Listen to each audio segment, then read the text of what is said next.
Hey guys, it's Ryan. Thanks for tuning in to another video from my channel. In today's video, I am going to take you through an updated look at my 2024 presidential election forecasting website, as I have just released another forecast update on the 1st of January of this year. You can follow along, as always, on the website at electionpredictionsofficial.com. It will pop up in the top right-hand corner and be the very first link in the description and comment section below. As I have mentioned in the last few forecast update videos, I am currently updating the forecast once a month until spring of this year, as around that time we will start to get more consistent polling data and have a better picture of who each party's nominees will be. Right now, there isn't much movement from month to month, as polling this far out from election day is not very telling, and therefore the forecast in its current state is heavily tied to fundamentals like past results, trends, and demographics. That said, by the time of the next forecast release on the first day of February, we will have had the first votes of the 2024 presidential election come in, as the Republican Iowa caucuses and the New Hampshire primary are coming up on January 15th and 22nd. So not only will we get our first results of the 2024 election, which is extremely exciting, there's also a good chance that we will have a better sense, at least, of whether Trump will actually have any competition in this primary, or if he effectively becomes the presumptive nominee via dominant showings in those two early states. Now, as opposed to last month's update, wherein no major election forecasting website or election pundit, if you want to call them that, made any changes to their race ratings, the Cook Political Report did make a couple changes to their ratings in the middle of December, shifting both Michigan and Nevada from lean Democrat to toss-up.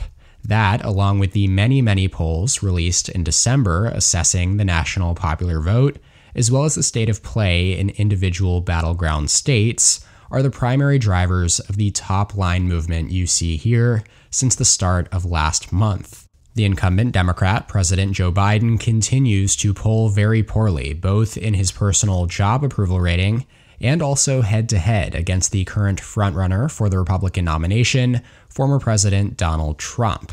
As of updating the forecasting data sheet for January's update on the 1st of this month, Trump leads Biden by 2.4% nationally, according to Real Clear Politics' polling average. Now, for reference, heading into Election Day in 2020, Biden led Trump by more than 7 points in that same average. And remember, he underperformed those polls, winning by just 4.5 points nationally, which was only enough to help him win the Electoral College by a combined margin of less than 80,000 votes across 4 tipping point battleground states. That's out of 160 million votes cast across the entire country.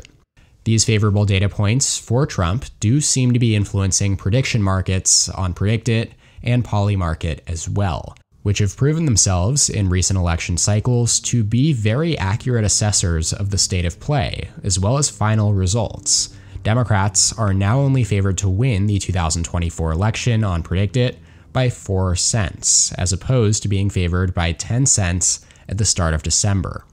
Elsewhere, I have added a couple of new data points to this average that most greatly impacted the projected vote share between Biden and the GOP nominee, as the forecast now accounts a whole lot more for third-party candidates, as polling has now consistently suggested that 2024 will be a banner year for third parties in the presidential election.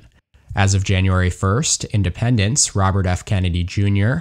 and Cornel West, as well as likely Green Party nominee Jill Stein, are pulling in a combined average of 17.2% of support in hypothetical 5-way race polls. That is significant, as third-party candidates have not received that much support in presidential race polling since Ross Perot's candidacies in the 90s. That said, a lot of election analysts are mostly dismissing these early polls, arguing that deeper into the year and the closer we get to Election Day, voters will simply eventually migrate towards Biden and Trump as the two major parties channel resources into the argument that a third-party vote is a wasted vote. Now, while I am inclined to agree to some extent, it is only to an extent. I do think that third parties are unlikely to garner as much as 17 or even up to 20% of the vote as they are in many polls right now. But I also think that we are likely to see considerably more third-party voting in 2024 than in recent election cycles, as Trump and Biden are historically unpopular candidates, and surveys have shown growing dissatisfaction among the American electorate with both the Democratic and Republican parties. Currently, my weighted forecast estimates that third-party candidates will draw in an average of 8% of the vote across all 50 states, ranging from around 5% all the way up to 15%, based on the tendencies of some states to back third parties at a higher rate than others. Now, this estimate is of course likely to change as time goes on. It may increase or decrease depending both on polling data and how many states each candidate manages to get on the ballot of. Separately, I have also included national popular vote averages for these multi-candidate polls, where Trump is actually performing even better, leading Biden by 5 points in Real Clear Politics' RFK Jr., West, and Stein included average. Alrighty, having acknowledged all of that, as I make sure to mention in every one of these videos, my forecast in its current state 10 months out from Election Day is significantly contingent on fundamental data. I'm talking past election results, shifts, and trends over the last few election cycles, elasticity, or in other words, a state's tendency to swing by large margins from election to election, and of course, socio-demographic data, specifically hinging on educational attainment, which has become an increasingly determinative factor of how Americans vote in elections. Finally, before we get into January's forecast update, I again want to note that over the past few years, there has been a consistent pattern where incumbent presidents tend to fare poorly in polls at this stage before their re-election, only to gain momentum and close the gap by Election Day. In 2011, for instance, President Obama was slightly polling behind Mitt Romney around this time, but ended up winning the popular vote by a margin of 4 points. Likewise, in 2019, Trump was trailing Biden by nearly 12% nationally in September of 2019, but ultimately lost by only 4.5 points. This trend is likely a result of people expressing their dissatisfaction with presidents or the country's direction early on, but as the election approaches, they make a more concrete choice, I guess, between the two available candidates. Now, while Biden is more unpopular than any president in recent memory, it's also true that the current frontrunner for the Republican nomination, Trump, is also a very disliked candidate within the broader general electorate. As Election Day approaches, voters may find themselves having to decide between the two most recent presidents, potentially benefiting Biden as he will be assessed against Trump's time in office, rather than a fresh new Republican face. And he did win their previous matchup just 4 years ago. All things considered, my forecast's current projected popular vote share is D plus 0.4, down from D plus 1.6 at the start of December. Such a narrow margin would still be considered a disastrous performance for Biden and Democrats, considering the pro-Republican bias of the Electoral College. Given the state of play, Democrats do need to win the national popular vote by at least 3 points to have a narrow chance of securing 270 electoral votes. But with all of that out of the way, let's dive into this month's changes. The first thing you're obviously going to notice and see is that the Republican nominee is now projected to exceed 300 electoral votes, at 312 to Joe Biden and the Democratic Party's 226. This is compared to 297 to 241 in favor of Republicans from December, as the state of Michigan has flipped from tilt Democrat to tilt Republican. Now, for those of you out there who love looking at political election maps, this forecast does look very similar to Trump's 2016 Electoral College victory, with the only difference being that he is favored to win in Nevada, a state that he lost by 2.5 points in both 2016 and 2020. Trump did win Michigan, though, in 2016, along with Arizona, Georgia, Pennsylvania, and Wisconsin, the other key battlegrounds here in 2024.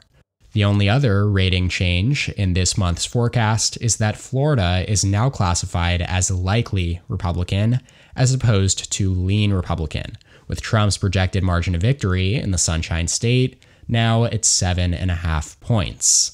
You'll see here that one major addition I have added to the website that previously only existed on the data spreadsheet is implied probability, which acts as a rough estimate for a candidate's chances of winning in a given state based on the projected margin.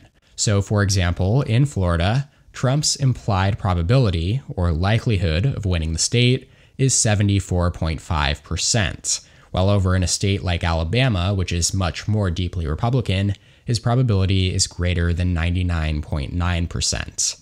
I'll let you guys check out all of the other states on your own time, again at electionpredictionsofficial.com. On that note, I am going to be switching things up this time around, and rather than debrief each of the battlegrounds as I have in the last few update videos, I'm going to focus in on just the rating changes. This way you guys can explore and get familiar with the website on your own, if you're interested in seeing the new data in states like Arizona, Georgia, Pennsylvania, or whatever other state you're interested in. Starting in Michigan, though, this is the big shift, going from tilt blue to tilt red. The Republican nominee is now favored to win in Michigan by a margin of just 0.2%, with an implied victory probability of only 50.7%, so really no better than a coin flip. Now, there were two big reasons behind this shift in the data. The first being that there were two polls that came out in early December showing Trump with significant leads. A CNN SSRS poll showing Trump ahead of Biden by 10%, and a Morning Consult poll showing him ahead by 4%. Overall, across the 11 polls taken in Michigan assessing Biden versus Trump head-to-head in the state, Trump leads in 6 of them. They're tied in 3, and Biden leads in 2. So it is a bit of a mixed bag for sure, but if we take a look back at 2020 polling in Michigan, Biden led in almost every single poll taken ahead of the election, dating back to the start of 2020. Now going back to the forecast, my own EPO polling average is essentially an average of the available polling averages sourced from 538, RCP, and Decision Desk HQ/The Hill, with additional data incorporated regarding prior election results in the race, as well as previous polling errors. Currently, my polling average in Michigan is R plus 4.6. The other notable data point, though, that shifted this race to Republicans, or at least helped influence that, was that Cook Political Report, one of the most well-known and highly regarded election analysis sites, shifted Michigan's rating, as previously mentioned, from lean Democrat to toss-up, becoming the first industry expert that I currently track in my forecasting spreadsheet to have the race in Michigan not at least tilt in Biden's direction. The expert's rating data point in the table, as a result, is still D plus 1.9, but that is down from last month. All of this, though, contributes to the projected vote share of the Republican candidate now being 46.6% to Biden's 46.4%. It's an extremely narrow margin, and I want to be clear that while Republicans are now favored in Michigan, it doesn't make it any less of a toss-up. The probability simply went from about 55% Democrat to 51% Republican. So it's not like Republicans should suddenly expect to win Michigan. It is still very much a 50-50 race. That same thing, though, cannot be said about Florida, the other rating change in this January update. Republicans are now projected to win Florida by 7.5 points and have a roughly 3 in 4 chance of winning the state this November, as it is now in likely territory. The polling average here sits at R plus 8.9, as the state has shifted firmly to the right in recent years, and whoever the 2024 nominee is for the GOP will be expected to continue on with that trend. If Joe Biden were to somehow win Florida on the night of November 5th, 2024, you'd be waking up on the 6th to what was probably a Democratic landslide. Something separate, though, that I thought was interesting is Florida is actually projected to have the lowest third-party vote share of any state, in 2024, according to my forecast, as third parties didn't even crack 1% in 2020, and Florida had one of the lowest third-party vote shares in 2016 as well. That does it though for today's video. Let me know what other forecast-related, or just more broad and general 2024 presidential election videos you would like to see in the future. Shout out to my channel members on screen here. Thank you so much for your support. If you'd like to become a member, go ahead and click that join button below this video to receive exclusive perks. Make sure as well to subscribe to my channel down below while you're at it, and please leave a like on the video if you enjoyed it. Also be sure to check out electionpredictionsofficial.com for my 2024 presidential election forecast. You can check out more content from my channel here, and as always, thank you so much for watching. I'll see you next time. EP out.